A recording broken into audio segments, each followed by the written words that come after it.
WTI and we spend so much time in our kitchen, I really wanted it to be inviting. And I was so excited to find this HOMEART honeycomb stainless steel backsplash. It is so beautiful, and you can just see the quality. The hexagons slide so easily into each other. Make sure you clean and prep the wall before you start installing them. To get a straight edge, you can score the back, and then you can just snip them with metal shear. It is a peel and stick, so we just started the peeling and then slowly peeled it after it was starting to stick to the wall. It was very easy to install. It's good to start in a corner and work your way out. You can then use your metal slips to cut any shape that you need to if you need to go around the corner. We used a rubber mallet just to make sure everything was nice and tight.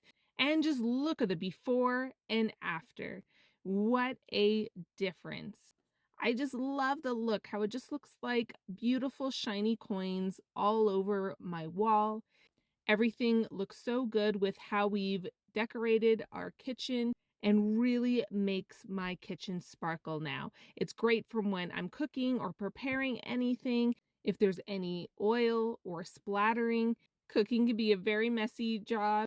And when you're cleaning, that's usually the biggest thing that I notice. There's so much water that splashes onto the wall behind, and I just love how easy it is to just wipe it clean. You can just grab a rag and make sure everything is dry and beautiful. It is not only beautiful, but so easy to clean. You can just use any cleaner and wipe it. Because they're so easy to clean, that's what made the caulking so much easier to get done, and any little dirt buildup can easily be scrubbed out. I can wipe everything clean and be confident it is good to go. I really love how my kitchen looks now, and the backsplash plays such a huge role in that.